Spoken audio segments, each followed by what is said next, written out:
Coucou, nous sommes mardi, j'introduis ce vlog aujourd'hui parce que hier c'était la journée chargée de la semaine et j'avais pas du tout envie de speeder pour introduire, donc on va faire ça là tranquillement, d'autant que j'ai pas mal de choses à vous présenter déjà en ce YouTube a début de semaine. Donc c'est décidé parti, de on y va. m'emmerder avec mon générique, donc je le fais à la voix. Vous aurez remarqué que j'ai sorti un pull de qualité parce que ça caille, j'ai froid. Et on va parler des lectures que j'ai terminées sur ce week-end début de semaine. Samedi, avec Pénélope en live, on a lu Entre les méandres de Niveau, qui est le 3e volume des archives des collines chantantes, qui était vraiment une très bonne lecture. J'ai beaucoup aimé, comme les précédents. Je pense que mon préféré, ça reste le 2e, mais ça c'est vraiment une question de goût. C'est pas que les autres sont moins bons, c'est juste que j'ai préféré la manière dont était tissée la narration du 2e. Dans Entre les méandres, on est toujours avec l'adelphe Chi qui se balade à travers le pays, l'empire, je sais pas trop, et qui essaie de récolter des histoires pour les noter et pour les mettre dans les archives des collines chantantes.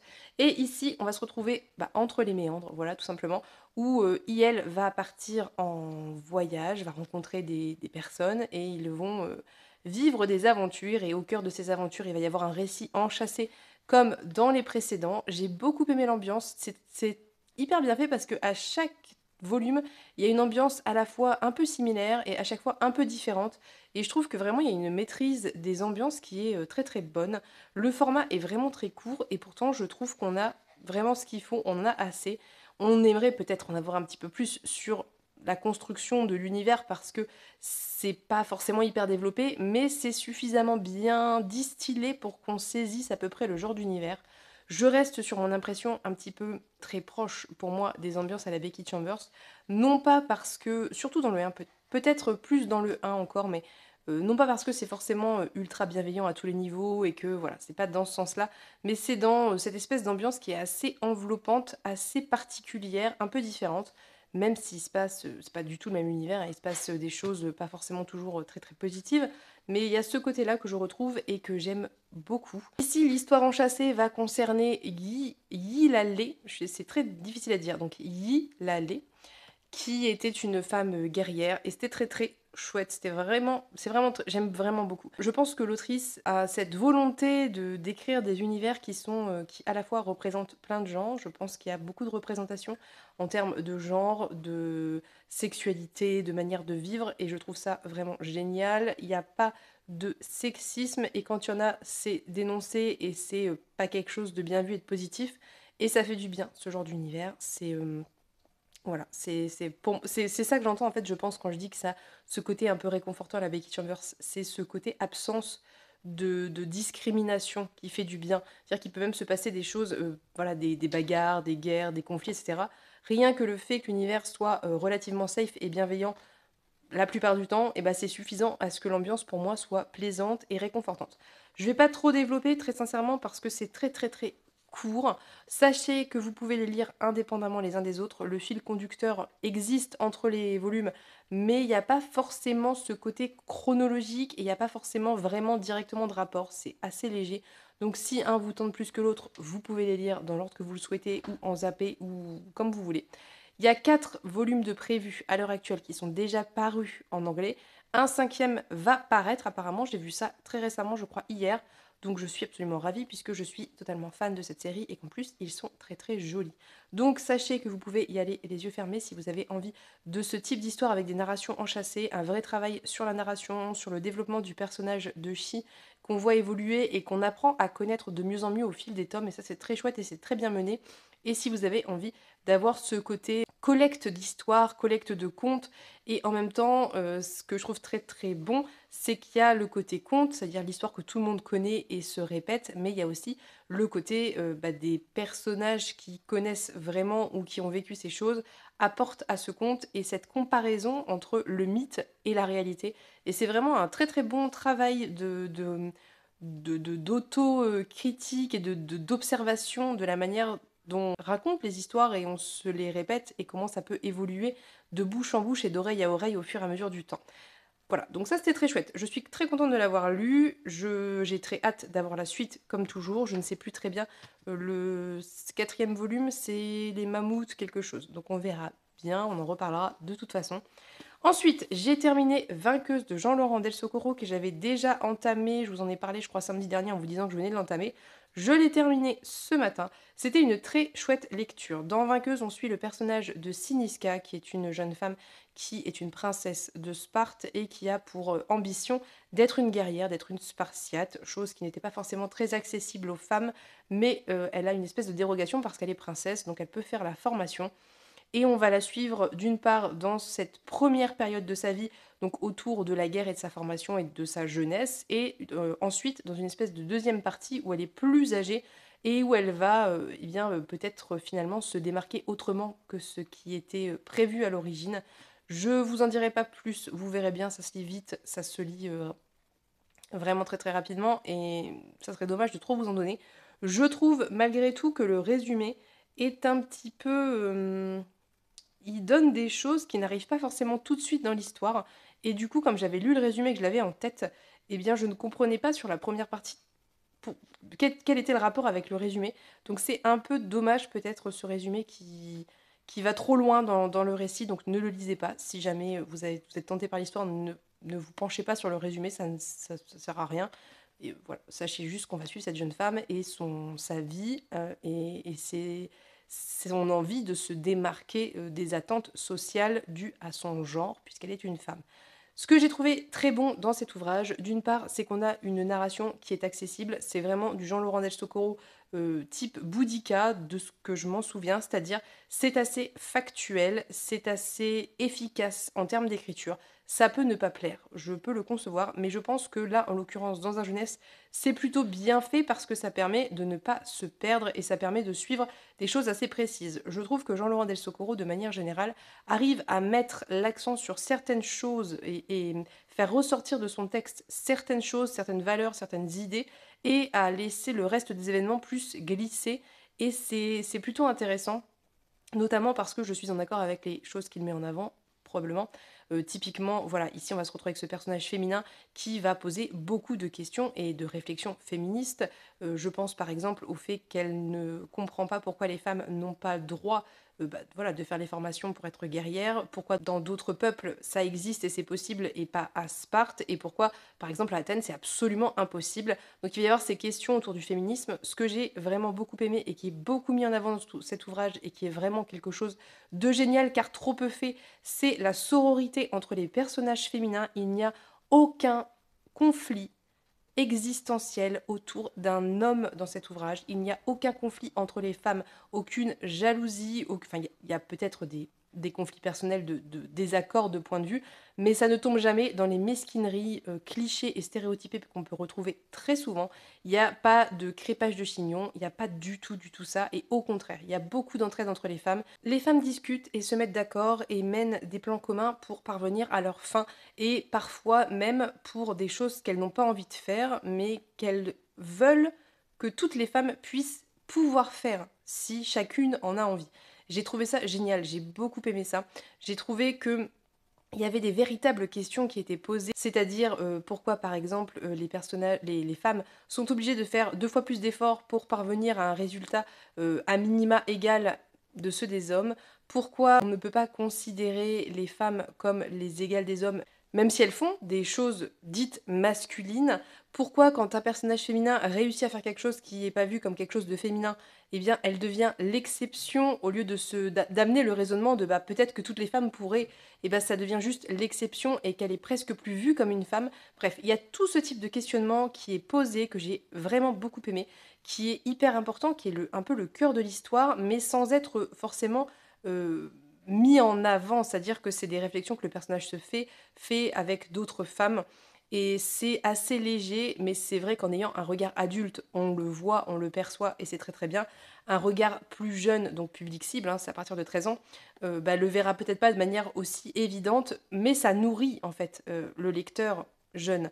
Et c'est ça qu'il faut, c'est ce genre de livre, d'autres aussi, hein, je veux dire, il y a de plus en plus de livres intelligents qui existent pour les publics jeunes adultes et même adolescents, préadolescents, mais c'est ce qu'il faut en fait. C'est-à-dire qu'il n'y a pas besoin forcément d'avoir quelque chose qui pose concrètement les réflexions, il suffit que l'idée soit là, soit mise en avant de manière subtile et existe pour que ça nourrisse le lecteur et qu'à chaque fois, eh bien, ça, enfin je dis le lecteur, les lectrices, et qu'à chaque fois ça apporte un petit peu d'eau au moulin de la réflexion, un petit peu d'eau au moulin de la construction de l'individu, quoi. Et c'est ça que j'ai beaucoup aimé. Je trouvais que c'était intéressant, je ne connaissais pas du tout Sparte, autre que voilà Hélène et les légendes autour de Sparte, mais c'est assez éloigné, là on est vraiment plongé dans la culture et dans la société de Sparte, et c'est très très chouette. D'autant que l'auteur a fait vraiment un réel travail de recherche, à la fois historique et à la fois en termes de langage, puisqu'on a des mots très précis avec à la fin un index, ce qui peut d'une part peut-être pour certaines personnes être lourd parce que il faut aller rechercher les mots, mais en même temps c'est aussi ce qui est hyper intéressant et qui nourrit le texte en profondeur, puisque avoir les vrais mots, ça apporte la vraie idée, c'est-à-dire que le mot juste utilisé au bon endroit apporte la juste idée, et parfois un mot de remplacement qu'on utiliserait nous dans notre langue à nous va pas donner exactement cette idée-là. Je sais pas si vous voyez ce que je veux dire. Le fait est qu'il y a un mot précis pour désigner une chose avec une définition qui fait plusieurs mots, permet de donner des idées précises. Et moi, j'aime beaucoup ça. Je trouve que c'est évidemment hyper intéressant. C'est typiquement ce genre de texte qui peut se lire fin de collège pour faire un travail autour des mythes, des légendes, des contes, en comparaison avec d'autres mythes, etc. Et c'est typiquement ce genre d'ouvrage, comme vous n'êtes pas sans le savoir si vous me suivez depuis quelque temps, que j'adore, au même titre que par exemple la fée Flore Vesco. Il y avait aussi Pallas typiquement. Voilà, ce genre de récit qui est quand même assez pointu, sans épargner le lecteur plus jeune, et en se disant il va pas comprendre. Bah si, en fait, tout le monde peut comprendre, il suffit de faire, voilà, d'en parler, de lire l'index, etc. Il y a aussi à la fin une petite explication de la part de l'auteur sur ce qu'il a... comment dire, ce qu'il a utilisé comme bout d'histoire, ce qu'il a dû inventer. C'est plutôt intéressant, et ça permet de préciser les zones d'ombre qu'il a dû tisser lui-même.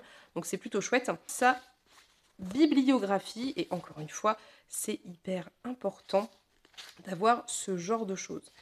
Typiquement, on a ouvrage autour de la masculinité et de la féminisation du langage. C'est trop, trop, trop bien. Je suis fan. Pour moi, vraiment, c'est le genre d'ouvrage qui, effectivement, est assez jeunesse. C'est-à-dire que même si ça... Enfin, quand on est adulte, ça se lit vite, c'est très compréhensible, mais c'est vrai que ça manque de l'étoffage qu'on aime quand on est plus âgé. Mais ça reste intelligent, ça reste différent, et ça permet malgré tout d'apprendre des choses, parce que je pense pas que tout le monde soit spécialiste dans la Sparte antique, typiquement. Donc voilà, c'était très très chouette, je suis très contente de l'avoir découvert, ça fait partie de ces livres que je vais me noter sur une petite liste d'ouvrages intéressants à faire découvrir à un public pré-ado, ado, jeune adulte, parce que vraiment c'est le cas. J'ajouterai qu'il y a une romance lesbienne, et ça c'est très très très très chouette, qui n'est pas le cœur de l'histoire, mais qui existe et qui fait du bien, hein, on va pas se mentir. Donc voilà, très chouette lecture, je suis très contente de l'avoir lu. Je remercie évidemment l'École des loisirs de me l'avoir envoyé, et voilà, si jamais vous l'avez lu, dites-moi. Si jamais ça vous tente, dites-moi aussi, parce que je pense que ça peut vraiment plaire à plein de personnes. Ensuite, dans ce week-end, et j'ai presque terminé d'ailleurs, j'ai attaqué La Clé des Champs d'Audrey Follo. On est encore une fois sur une autrice francophone, hein, c'est un peu la thématique en ce moment. Comme vous pourrez le voir, il me reste presque rien, mais j'avais pas le temps de finir avant de filmer ce point, sinon j'aurais pas pu filmer. Donc tant pis, je vous referai un point demain quand j'aurai terminé.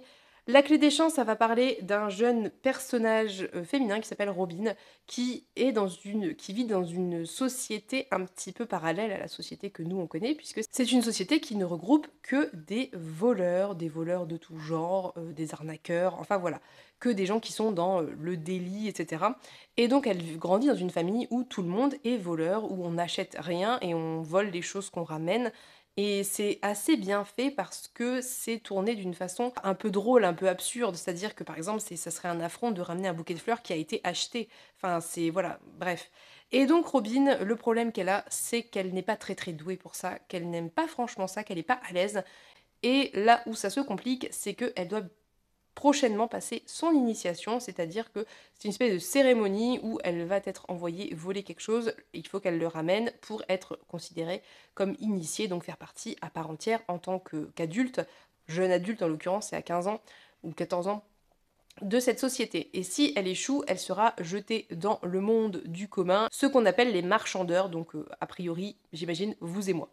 Voilà, donc Robin va être envoyée dans une école pour passer cette initiation et je vous en dirai pas plus, mais sachez que c'est une très chouette lecture. J'ai pris pas mal de notes sur ça parce que j'ai trouvé qu'il y avait pas mal de choses à relever. J'ai été très agréablement surprise par beaucoup de points. C'est hyper agréable à lire, c'est à la fois léger, fluide, mais travaillé. Enfin, c'est voilà, tout ce qu'on aime quand on lit ce genre d'ouvrage avec ce petit côté, j'allais dire Harry Potter, pas du tout Harry Potter, mais vous voyez ce truc qui vous replonge dans des récits un peu d'enfance où il se passe des choses un peu graves, mais en même temps, bah, c'est des trucs d'enfants, de littérature jeunesse, quoi. Enfin, je sais pas si vous voyez ce que je veux dire, mais bref, ce genre de plume qui coule toute seule et qui est hyper agréable. On a tout ce qu'il faut comme info, ni trop ni trop peu, c'est très très bien. Moi je trouve que les personnages sont très bien caractérisés. C'est quelque chose que j'ai beaucoup aimé. J'ai beaucoup aimé le personnage principal de Robin parce qu'elle a son caractère, elle a sa façon d'être. C'est une jeune fille qui est assez lambda, qui est assez classique, autant physiquement que dans sa vie de manière générale. C'est une gamine comme une autre. Et c'est chouette parce que pourquoi toujours faire des personnages avec des élus qui bah, enfin, c'est plus difficile de s'identifier à un élu qui a un super pouvoir qu'à un personnage lambda. Et Robin, elle est lambda, et c'est ça que j'ai beaucoup aimé. Avec des réactions parfois positives, parfois pas très bonnes, mais normales en fait, juste. Et c'est très très chouette. On a un petit peu ce côté ambiance école à la Magic Charlie, avec cette école qui est un peu particulière, un peu bizarre, où il n'y a pas que des choses positives, avec des enfants qui sont pas toujours très sympas, qui font des trucs un peu bizarres, mais j'aime bien, moi, ça, ce côté école. C'est un petit peu comme dans Amari, en fait, si vous voulez. Je trouve qu'il y a le... Ouais, c'est ça. Je pense que ce qui se rapprocherait le plus de l'ambiance d'école ici, ça serait dans Amari, quand elle est au... Je sais plus comment ça s'appelle, mais bref, c'est vraiment très chouette. C'est quelque chose que j'aime beaucoup et je pense qu'il plaira à beaucoup de monde. Parce qu'on a ce charme un peu d'univers magique, alors qu'il n'y a pas franchement de magie. Ça, je trouve ça hyper bien fait. Il y a ce côté magique, ce côté réalisme magique, mais il n'y a pas franchement de magie. Mais pourtant, c'est une société parallèle à la nôtre. Il y a ce côté un peu qui fait que c'est hors du temps et hors de notre monde à nous, un petit peu comme Harry Potter, quoi, un peu excentré, ou comme dans un Harry typiquement. Et voilà, il y a ce côté, cette ambiance qui fait un peu magique, alors que franchement, il n'y a pas de trucs vraiment magiques en soi. Et j'ai adoré ce côté-là. On a plein de représentations en plus. On a un personnage d'adolescente qui est en situation de handicap. On a plusieurs personnages en situation de handicap, que ce soit physique, que ce soit un handicap visuel ou qu'on ne peut pas voir, invisible. On a un personnage qui fait de l'épilepsie. On a un personnage qui fait des crises d'angoisse. Enfin, il y a plein de représentations. Et je trouve ça, encore une fois, vraiment génial parce que ça n'est pas un sujet en soi, mais c'est là et c'est bien que ça le soit. Il y a aussi ce côté un petit peu enquête, je vous en dirai pas plus pour pas trop vous en dire, mais il y a un peu ce côté enquête qui est assez chouette. Sachez que c'est vraiment un roman jeunesse, c'est Gallimard jeunesse, mais je sais plus quelle est la tranche d'âge, mais c'est assez jeune, ça doit être peut-être 11, 12 par là. Donc c'est assez jeunesse, il y a évidemment ça va vite, il y a plein de côtés un peu peut-être un peu faciles parfois au récit et c'est normal, c'est un roman jeunesse. Je trouve vraiment que c'est un très bon roman jeunesse. C'est hyper fluide, c'est très addictif, ça se lit très bien. J'aime beaucoup les rapports entre les personnages, même quand ils sont pas forcément positifs, c'est bien de montrer des relations qui sont pas positives et des personnages qui ne sont pas gentils et de les dénoncer et de les montrer. Ça va parler un petit peu aussi de harcèlement, mais c'est assez léger. Ça existe, mais c'est pas non plus le cœur du propos, mais il y en a aussi dans l'ouvrage. Bref, c'est pour moi une très très chouette livre avec plein de choses, avec ce côté totalement irréaliste d'un enfant qui mène des enquêtes et fait des choses qui seraient impossibles dans la vraie vie, un petit peu comme dans un mari, mais ça passe très très bien. Je vous recommande vraiment de le découvrir si vous avez envie d'un roman jeunesse qui se lise tout seul, qui a une véritable ambiance, qui a une très bonne plume et qui a plein de diversité en termes de représentation. Il y a aussi, je pense, à un couple lesbien qui est évoqué, qui n'est pas non plus le cœur de l'histoire, mais qui existe. Et c'est super, super bien fait. Donc voilà, je le terminerai, je vous dirai demain si j'ai quelque chose à ajouter. Je pense pas que... Enfin, là, je vais être sur la révélation finale, entre guillemets, mais je pense pas que ça va totalement changer mon avis. Ça restera une très très bonne lecture que je vous recommande, que je peux recommander, vous recommander si vous voulez la faire découvrir au public cible, parce qu'il n'y a pas il n'y a pas de choses négatives dedans et de représentations toxiques. Donc vous pouvez y aller, c'est très très chouette. Et voilà, c'est tout pour mes lectures. Sinon, enfin non, c'est pas tout du coup, puisque j'ai lu 10% de Demain, Demain et Demain de Gabriel Zevin, si je dis bien, qui donc parle de deux jeunes personnages au début qui se rencontrent dans un hôpital pour enfants, puisque la jeune fille qui s'appelle Sadie a sa sœur qui a eu un cancer ou je ne sais plus et qui est hospitalisée, donc elle y va tout le temps, et le personnage de Sam qui est là parce qu'il a eu un accident et qu'il a un pied en très très mauvais état. Il a le pied qui a été broyé et donc tous deux vont se rencontrer dans la salle de jeu de l'hôpital pour enfants et ils vont nouer une amitié. Et on va suivre en fait cette relation à travers des dizaines d'années. Là où j'en suis, ils ont la petite trentaine, je crois. Et notamment cette amitié qui existe autour des jeux vidéo. Donc ça va pas mal parler de jeux vidéo. Je suis pas du tout une grande fan de jeux vidéo. C'est pas un univers qui m'attire plus que ça. Mais là, on n'est pas dans le jeu vidéo comme je me le représente, peut-être de manière très très cliché et stéréotypée. On est dans de la création de jeux vidéo avec tout ce que ça implique en termes d'art en fait, d'art, d'imagination, d'histoire et donc ce côté, comment vous dire, très, j'allais dire littéraire, est-ce que c'est le bon mot, je ne sais pas, mais de la création de jeux vidéo et toute cette description de comment un petit détail va vous faire penser à quelque chose et vous allez créer tout ce qui va arriver. On n'est pas dans du jeu vidéo, le côté peut-être plus mathématique et programmation, on est vraiment beaucoup plus dans le côté création et vraiment c'est génial. Ça donne envie de découvrir tous les jeux vidéo qui sont mentionnés dans ce livre, je vous le dis, et pourtant je vous dis, je joue pas du tout aux jeux vidéo, donc ça me donne très très envie de jouer à tout ce qui a pu être évoqué dans l'ouvrage. C'est vraiment une lecture très intéressante. C'est assez particulier, je sais pas comment vous dire, c'est particulier parce qu'on est sur des relations qu'on n'a pas forcément l'habitude de voir représentées en littérature, c'est-à-dire une amitié avec des hauts et des bas, mais surtout une amitié qui dure aussi longtemps et qui est aussi profonde en fait, et avec parfois d'autres gens qui viennent se greffer à ce duo de base. C'est assez différent de tout ce que j'ai pu lire en termes de représentation d'amitié. C'est vraiment très très chouette de voir ce genre de représentation. Ça change. Voilà, je pense que je vais le terminer, je vous en reparlerai de manière beaucoup plus complète en une fois, de manière à pas trop étaler le propos. Sachez juste que là où j'en suis à un peu plus de 2 tiers, j'aime vraiment beaucoup cette lecture. Il y a plein de choses que je trouve hyper positives, il y a un côté extrêmement cinématographique, il y a des scènes, je suis pas quelqu'un qui visualise les choses, c'est-à-dire que quand moi je lis une histoire, j'ai pas de voix dans ma tête qui fait les voix et j'ai pas d'image, de représentation de ce qui se passe. Ça reste pour moi très proche des mots en fait. Et là, j'avais des scènes de films dans la tête quand je lisais certains passages. Je vois très bien, en fait, et j'en parlais avec quelqu'un sur Instagram, je verrais très bien ce livre adapté en film. Il est hyper cinématographique. Bref, je vais pas plus m'étendre pour le moment parce que ça fait bien trop longtemps que je filme pour cette introduction. Donc ça va être un vlog qui va durer 1000 ans. Quand ça commence comme ça finit toujours en vlog d'1 heure. Donc je vais vous laisser, je vous ferai un point complet demain, je reprendrai mes notes et je vous dirai ce que j'en ai pensé de manière plus complète et plus concise puisque j'aurai mes notes avec moi. Ça m'évitera de m'éparpiller.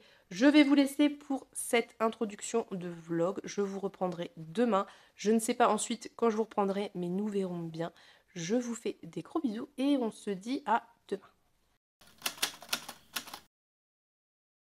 Coucou, nous sommes mercredi. J'ai terminé un livre. J'ai terminé La Clé des Champs. Vous vous en doutez vu ce qui me restait, mais je n'ai pas terminé quoi que ce soit d'autre, puisqu'hier j'ai fait un gros montage et j'ai pas eu le temps de beaucoup lire. En revanche, j'ai emprunté des livres à la médiathèque et je voudrais vous les montrer parce que il y a des trucs vraiment très très sympas. Donc j'ai emprunté Le Club de Michel Pagel qui se passe, alors certains d'entre vous à mon avis vont relate parce que ça se passe avec François, Claude, Mike, Annie et Dagobert. Est-ce que ça vous parle ?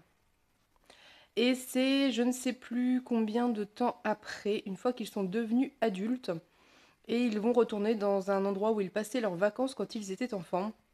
Et je vais pas vous en dire parce que je trouve que le résumé on dit peut-être un petit peu trop, mais en gros, à la fin, c'est écrit « Dans un huis clos étouffant, écrit comme un thriller, une fable magistrale sur l'imaginaire de l'enfance, nos peurs, nos doutes. » Et c'est publié au Mouton électrique et c'est écrit par Michel Pagel, qui est donc l'auteur des Flammes de la nuit, que je dois toujours lire d'ailleurs, mais c'est très très court, je me suis dit que c'était sympa.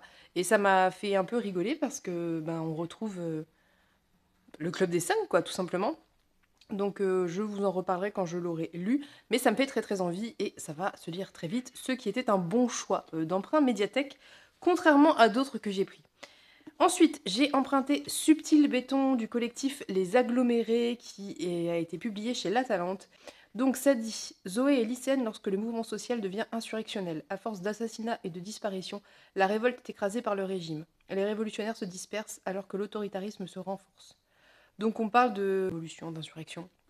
Bref, je n'en sais pas beaucoup plus, mais c'est publié chez La Talente. Je me rappelle avoir vu des retours qui étaient hyper intéressants et je pense que c'est un texte qui est assez engagé. Donc pareil, je vous ferai évidemment un point lecture quand je l'aurai lu, mais ça me fait très envie depuis un certain temps et là il était là, donc je me suis jetée dessus. J'ai également emprunté American Gods de Neil Gaiman. Je ne sais plus qui en a parlé récemment. Quelqu'un en a parlé récemment? Si jamais la personne se reconnaît, qu'elle me le dise parce que je ne me rappelle plus du tout. Mais voilà, je n'en sais pas grand-chose, je n'ai pas forcément envie d'en savoir plus. Mais apparemment, c'est très très chouette. Par contre, c'est déjà un petit peu plus un pavé puisque ça fait quand même 500 pages en poche. Alors après, bon, c'est pas non plus la plus petite des polices, mais ça reste un beau bébé quand même. Je sais plus si on est, je crois qu'on est je sais plus si c'est du fantasy, du fantastique, enfin bref, on verra bien. On en reparlera, mais ça me fait très envie, donc voilà, j'aimerais bien le lire relativement rapidement, même si ça sera pas tout de suite, étant donné que je vais partir, que je vais sûrement devoir terminer mon mois d'octobre, comme toujours, un petit peu en rush, donc ça sera sûrement plutôt début novembre, mais j'ai voilà. Également emprunté Morwena de Joe Dalton, parce que Camelot Magicadou l'a lu, je crois, il y a pas très longtemps, et elle m'a fait vraiment très très envie, et puis c'est Joe Walton, j'avais adoré Mes vrais enfants, donc je suis très curieuse. Ici, on est sur une ode à la différence, journal intime d'une adolescente qui parle aux fées. Morwena est aussi une plongée inquiétante dans le folklore gallois. Ce roman touchant et bouleversant a été récompensé par les 2 plus grands prix littéraires de la science-fiction, le prix Hugo et le prix Nebula. Voilà. Et par contre, je ne me rappelle franchement plus très bien de quoi ça parle et j'ai pas forcément tellement envie d'en savoir plus. Je pense que ça, par contre, ça va se lire relativement rapidement puisque ça fait 320 pages et que ça va, c'est pas non plus trop petit. Et c'est publié chez De Noël. De Noël, il publie des trucs très très chouettes. C'est pas si souvent que ça en tout ce qui est imaginaire, mais il propose des trucs très chouettes. Et enfin, le dernier, c'est Juste avant l'oubli d'Alice Zéniteur. Ça, c'est une totale inspiration venant d'Aurélie. Et pourquoi j'ai pris celui-là et pas l'autre, puisque je voulais lire l'autre avant qui s'appelle, je sais plus, je vous remettrai le titre en bas. J'ai pris celui-là parce qu'il était plus petit tout simplement et que le résumé m'a fait envie. Voilà, ça a l'air très chouette. Ça a l'air, je ne sais pas, je ne sais pas du tout s'il y a un côté fantastique ou pas, mais en tout cas, ça a l'air très très chouette. Je pense pas que ça soit le cas, mais des fois les livres sont pas très très bien classés, hein. Je vois des livres classés en fantastique qui pour moi n'en sont pas, et des livres qui sont classés en littérature blanche qui ont du fantastique. Donc bon bref, on verra bien, je vous en reparlerai. C'est assez court, ça fait 280 pages, donc voilà, ça sera l'occasion de découvrir l'autrice. Ensuite, concernant les livres que je vais emporter avec moi, je me suis plus ou moins décidée. Je vais prendre Paternoster puisqu'il y aura Julia Richard aux Aliénales qu'elle va dédicacer, donc j'amènerai mon ouvrage pour le faire dédicacer. Je vais prendre La Maison des Feuilles qui représente l'équivalent de 5 livres, donc c'est déjà pas trop mal puisque c'est la prochaine lecture commune qu'on fait avec Marion et Pénélope. Et je vais prendre, ceci puisque je l'ai très rapidement entamé, donc c'est Janua Vera de Jean-Philippe Jaborski, qui est un service presse que j'ai reçu de la part de Folio.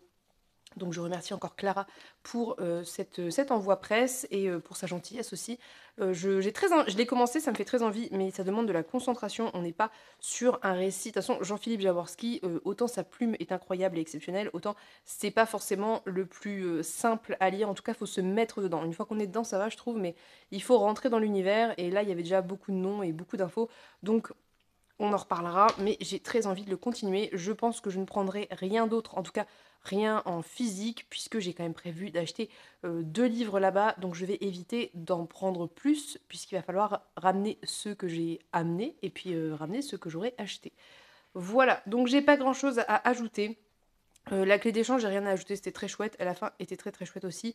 C'est un livre que j'ai beaucoup aimé, que je vous recommande si vous aimez la littérature jeunesse middle grade, avec ce petit côté un tout petit peu réalisme magique. Pas vraiment, il n'y a pas franchement de magie, mais il y a cette ambiance en fait. C'est vraiment très très bien fait. Donc vraiment, si vous aimez la littérature jeunesse, allez-y parce que c'était une petite pépite. Et vraiment, je pense que je le prendrai à l'occasion pour l'offrir à mon fils un petit peu plus tard parce que c'est encore un peu du gros livre pour lui. Mais je pense que je lui mettrai dans les mains d'ici 1 an ou 2 et que ça va très très bien se lire. Voilà. Donc c'est tout pour aujourd'hui. Je dois filmer d'autres petits bouts de vlog notamment et je dois préparer le départ, donc je ne vais pas plus vous garder. Je vous ferai un point demain quand j'arriverai chez ma mère et je vous dirai si j'ai avancé des lectures dans le train. C'est une possibilité en sachant que j'aimerais beaucoup maintenant vraiment me pencher sur le VO de l'Explora Livre du mois d'octobre puisque je l'ai à peine entamé. Je crois que j'ai dû lire 2 chapitres et que il faut que j'avance parce que sinon ça va encore se faire au dernier moment et c'est trop stressant. Donc voilà. Je vous fais des bisous et on se dit à demain.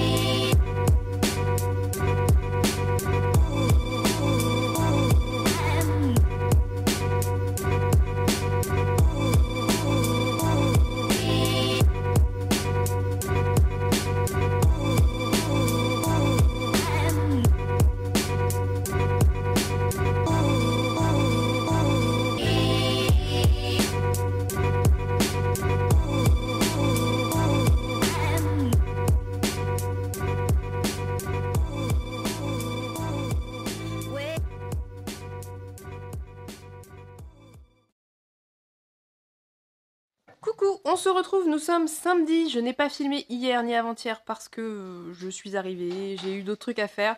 Mais comme vous l'aurez vu dans les plans avant, si tout se passe bien, je suis allée aux Aliénales et c'était trop cool, j'ai vu plein de monde, j'ai parlé avec plein de gens, c'était trop bien.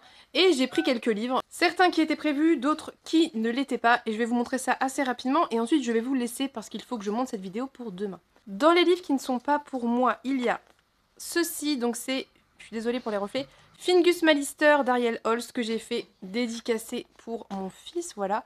C'était très chouette parce que Ariel Holst est vraiment très sympa, mais Juliette me l'avait déjà dit, elle l'a vu plusieurs fois.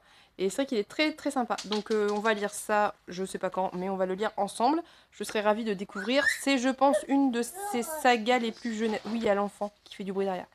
C'est une de ces sagas, je pense, les plus jeunesse. Et ça a l'air très chouette. Donc je ne sais plus très bien de quoi ça parle. On verra, on en reparlera. En tout cas, c'est très ambiance Halloween. Ensuite, j'ai pris un livre pour Pénélope parce qu'elle ne le trouvait pas. Et je l'ai pris pour moi aussi. Et c'est Absolu de Margot Dessen. C'est le hardback. Et je pense qu'il est plus difficile à trouver peut-être maintenant. Donc là, il y était. Je lui en ai pris un. Je m'en suis pris un. On va sûrement se le lire en lecture commune. Mais je sais plus dans quel contexte on a prévu. Est-ce que c'était pour un Explora livre? Est-ce que ça ne l'était pas? Je ne sais plus, toujours est-il que j'ai très envie de le découvrir. C'était le gros bazar, je ne l'ai pas du tout fait dédicacer parce qu'il y avait une queue infinie et qu'il était hors de question que je fasse 2 heures de queue pour faire dédicacer un livre, d'autant que j'étais avec le petit enfant, donc c'était trop compliqué. Donc c'est pas très grave, je l'ai pris pas dédicacé, ce qui me va très bien. Je suis pas non plus une très grande adepte de dédicace. Si c'est l'occasion de discuter avec un auteur ou une autrice, c'est très chouette. Après, quand il faut faire la queue comme à Disney, non, merci. Donc voilà, on en reparlera relativement bientôt, je pense. Je ne sais plus pour quand c'est prévu. Je sais que le tome 2 va sortir très prochainement et que c'est aussi pour ça qu'il y avait une queue infinie, parce qu'il y avait quelques exemplaires du tome 2, il y en avait une cinquantaine, je crois. Et voilà. Je me suis pris comme prévu Tonnerre après les ruines de Florian Soulas, que j'ai fait dédicacer pour le coup, parce qu'il n'y avait pas une queue infinie et que c'était tout à fait raisonnable. Donc quitte à le prendre, j'en ai profité. Hop, il y a le petit marque-page qui va avec, et publié chez Argile, et je ne sais plus, c'est de la SF si je ne dis pas de bêtises, mais alors de là à vous dire exactement de quoi ça parle, je pense que je l'ai jamais su, j'y suis un peu allée à l'aveugle. J'ai assez hâte de le lire, donc ça c'est pareil, c'est un Explora livre, je sais plus pour quand, mais c'est un Explora livre. Maintenant je l'ai, donc voilà. Il fallait que je l'achète à terme, donc il est là, c'est très bien.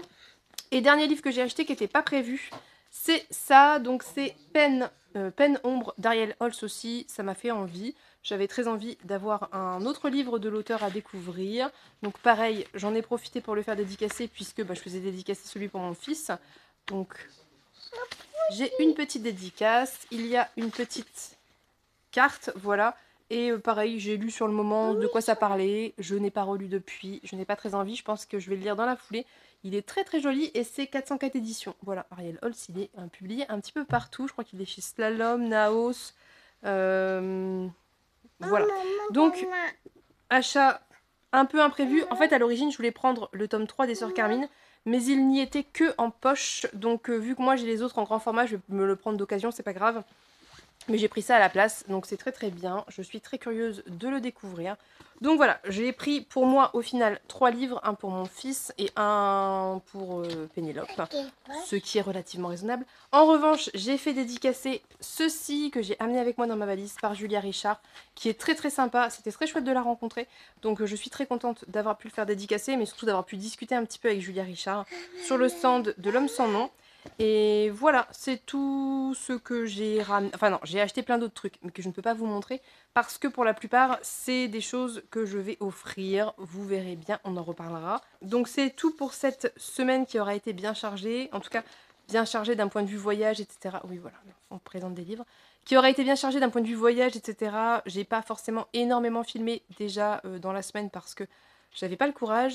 Et aux aliénages, j'avais pas la foi parce qu'il y avait vraiment beaucoup de monde et que c'était tout petit et que je devais surveiller du coin de l'œil toujours l'enfant, même s'il y avait mon frère avec moi, bah, j'avais mon esprit qui était un peu occupé. Mais j'ai fait vite fait quelques plans entre midi et 2 quand il y avait un petit peu moins de monde. Donc vous aurez vu ça, je pense, juste avant ou peut-être juste après, je ne sais pas comment je vais m'arranger pour monter ça, mais en tout cas vous verrez quelques plans. Et voilà, c'est tout, je pense. Je voulais encore remercier toutes les personnes que j'ai pu croiser aux Aliénales, c'était trop chouette. J'ai pu croiser Émilie de la bibliothèque d'Emilia. J'ai pu croiser Floris de la chaîne Flowfly. J'ai croisé aussi des personnes avec qui je parle sur Instagram. J'ai croisé aussi Marie de Mirazonchi qui est très sympa et qui est très mignonne. Donc vraiment, c'était trop chouette. Je suis très contente d'avoir pu voir toutes ces personnes avec qui je parle voilà, de manière virtuelle. Donc ça fait toujours un peu bizarre, mais c'est très chouette. Et c'était vraiment une journée à la fois épuisante et absolument géniale. C'était trop cool. Donc je suis très contente.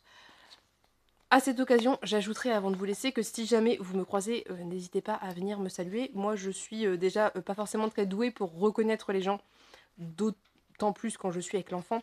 Et je suis un peu timide, j'ose pas forcément. Mais si c'est votre cas, n'hésitez pas à venir me saluer. Ça me fait très plaisir. Voilà, maintenant je vais vous laisser parce que le petit joue avec les livres et que ça va mal... Oui, mon cœur. Ça va mal finir, voilà. Je vous souhaite une très belle journée. Je vous souhaite plein de bonnes lectures. J'espère que cette vidéo vous a plu. Si c'est le cas, n'hésitez pas à vous abonner. Je vous fais de très gros bisous et on se dit à bientôt pour une prochaine vidéo. Bye bye.